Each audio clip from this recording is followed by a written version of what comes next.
রহমান রহিম। আমি লিটন চৌধুরী লন্ডন থেকে। প্রিয় দর্শক, আপনাদের সামনে আজ হাজির হলাম। আমার প্রিয় মাতৃভূমি বাংলাদেশকে নিয়ে ষড়যন্ত্র, সেই ষড়যন্ত্রের জাল বুনছে ভারতের রর মাধ্যমে এবং বাংলাদেশের যার জন্মটাই হয়েছিল বাংলাদেশের মানুষের মুখের হাসি কেড়ে নেওয়া, যার জন্মটাই হয়েছিল এই বাংলাদেশের রাজনীতিকে ধ্বংস করা, বাংলাদেশের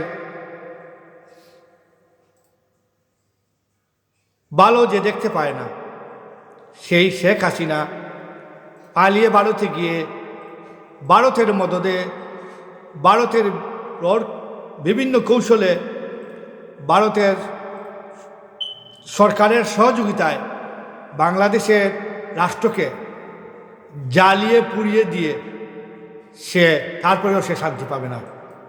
প্রিয় দেশবাসী, আমরা এখান থেকে সজাগ হব। ভারত আমাদের বন্ধু রাষ্ট্র হতে পারে না। আমাদের যারা রাজনীতির মূলধারা রাজনীতিতে যারা ছিল, যাদের মধ্যে দেশপ্রেম ছিল, আমাদের পূর্বপুরুষ, তারা বলে দিয়ে গিয়েছেন যে আপনারা সতর্ক থাকবেন। একমাত্র বাংলাদেশ রাষ্ট্রকে সবচেয়ে বেশি ক্ষতিকারক পার্শ্ববর্তী দেশ হলো আমাদের জন্য ভারত। শুধু বাংলাদেশের জন্য নয়, দেশবাসী আপনারা জেনে রাখুন, আমরা পাকিস্তান করি কিছু লোক। পাকিস্তান আমাদের থেকে 2000 মাইল দূরে, 2000 মাইল দূর থেকে এসে এরা আমাদের কিছু করবে না। আমাদের নেইবার কান্ট্রি হলো গিয়ে ভারত, মায়ানমার, এবং আমাদের দেশের ভৌগোলিক দিকে চিন্তা করলে বেশিরভাগ অংশই ভারতের সাথে আমাদের বর্ডার কানেকশন।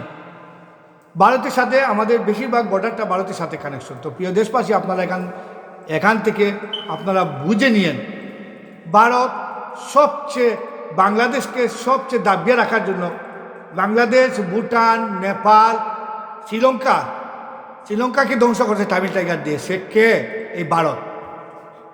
নেপালকে ধ্বংস করছে, আপনার ভুটানের যে ছিল ভারতের আন্ডারে সব কিছু। এখন ভারতকে বিদায় করে দিয়েছে। একমাত্র রয়েছে বাংলাদেশ। তো যতদিন শেখ হাসিনা বাংলাদেশের ক্ষমতায় ছিল, বাংলাদেশের সব কিছু বাংলাদেশে পেয়েছে সুযোগ সুবিধা। ভারতের কোনো শেখ হাসিনা ক্ষমতায় থাকলে ভারত সবচেয়ে বেশি হ্যাপি থাকে। তাই শেখ হাসিনাকে ভারত শেষ মুহূর্তে শেখ হাসিনাকে বাঁচিয়ে টিকিয়ে রাখতে যে কোনো চলে বলে কৌশলে দুধ খোলা দিয়ে পুষে রাখতেছে। কারণ শেখ হাসিনা বাংলাদেশের সব কোনানো কী আছে না আছে সব কিছু জানে।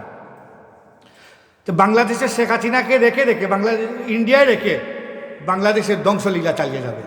কদিন বাদে দেখবেন এখানে বাস জ্বালিয়ে দিচ্ছে, এই করছে সেই করছে, সব কিছু শেখ হাসিনার মাধ্যমে হবে। শেখ হাসিনার খালি তো শেখ হাসিনা একা নয়, উনার আওয়ামী লীগের একটা টিম ভারতে চলে গেছে, মেজরিটি শক্তিশালী টিম ভারতে, যাদের কাছে অনেক কোটি কোটি টাকা আছে। বাংলাদেশ থেকে নিয়ে ভারতে কন্টিনিউ নিচ্ছে, বাংলাদেশের টাকা ভারতে কন্টিনিউ নিচ্ছে। কারণ তাদের তো বিজনেস এখনও বাংলাদেশের ভিতরে রয়ে গেছে। বাসা বাড়ি, গড় বাড়ি, অনেক দেশের বিদেশের প্রপার্টি, অলের ইনকাম সেই ভারতে নিয়ে তারা ফুর্তি আমোদ করতেছে।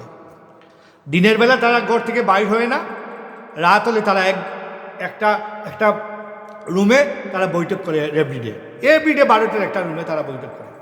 তো প্রিয় দেশবাসী, আপনাদের এখানে সতর্ক থাকবেন। আপনাদের বাংলাদেশকে নিয়ে বিভিন্নভাবে ভারত ষড়যন্ত্র করবে। এই ষড়যন্ত্র করবে শেখ হাসিনার মাধ্যমে। কারণ আমি এর আগেও প্রোগ্রামে বলছি, শেখ হাসিনা হইল রিমোট কন্ট্রোল। ভারতের রিমোট কন্ট্রোল হলো শেখ হাসিনা। শেখ হাসিনার বললে ডাইনে বললে ডাইনে যাবে, বায়ে বললে বায়ে যাবে। এবং শেখ হাসিনার যারা এন্ডা সাউ আছেন, এন্ডা সাউ হইল নায়ক, কি নাম এটা, নানক, জাহাঙ্গীর কবির নানক, এই এক নায়ক। আর এক নায়ক হইল কি আপনার কামাল, এরপরে আপনার মায়া, এরপরে আপনি পাইবেন আরেকটার নাম কি কাদের, আরও অনেক আছে। আর লন্ডনে অনেক বাগ্যা চলে আসতেছে। এখন ইন্ডিয়া থেকে এরা বাগ্যও পালাইতে পারতেছে না, ইন্ডিয়া দিচ্ছে না। কারণ এদেরকে যদি বাগ্যা যেতে তাহলে ইন্ডিয়ার গেম খেলতে পারবে না। তাই এদেরকে ইন্ডিয়া রাখবে, অন্য দেশে যাইতে দিবে না, কারণ গেলেই এরা আর ইন্ডিয়ার কথা শুনবে না। তাই ইন্ডিয়া এদেরকে বন্দি করে কিছু রাখছে, এরা যাইতে পারে না, এরা কিন্তু নজরে রাখছে, এর দিয়ে বাংলাদেশকে গুলাটে করবে। প্রিয় দেশবাসী, আপনারা এখান থেকে খেয়াল রাখবেন। আজকের মতো বিদায়, আরও কোনো কিছু প্রোগ্রাম পালে আপনাদের সামনে আমি হাজির হব। আজকের এই খবর, বি কেয়ারফুল, আপনারা থাকবেন। সব লিডারকে আপনারা বাংলাদেশের হয়ে কাজ করেন। জামাত আর বিএনপির কাছে আমার উদ্দেশ্য, আপনারা দলাদলি দ্বন্দ্বাদ্বন্দ্বি মারামারি করবেন না, আর দেশকে নিয়ে কাজ করুন। ইলেকশন হলে যে জিতার সে জিতবে, পাবলিক যাকে ভালোভাবে তাকে ভোট দিবে। এখন আপনারা কাজ চালিয়ে যান, কিন্তু মনে রাখবেন আপনারা একজন আরেকজনকে দোষারোপ করবেন না। এটা চাচ্ছে ভারত আপনাদেরকে, আওয়ামী লীগও চাচ্ছে, ভারতও চাচ্ছে যে বিএনপি আর জামাতকে যদি মাইল লাগাইতে পারে তো বাংলাদেশে তারা আবার ফিরে আসতে পারবে। তাই বি কেয়ারফুল থাকবেন, আপনারা আপনাদের মধ্যে দ্বন্দ্ব সৃষ্টি করবেন না। হাদিকে জন্য আল্লাহর কাছে দোয়া করি, আল্লাহ ওনাকে ফিরিয়ে নিয়ে আসুক। আর হাদির জন্য তো এটা আপনার হাসিনা করাইছে কাজ ভারতের মাধ্যমে, এগুলা আপনারা জানেন। আমি আর এখানে নিয়ে বেশি সময় নষ্ট করব না। প্রিয় দেশবাসী, আজকের মতো বিদায়, আবারও কোনো কিছু নিয়ে আমি আপনাদের সামনে হাজির হব। আসসালামু আলাইকুম ওয়া রাহমাতুল্লাহি ওয়া বারাকাতুহু।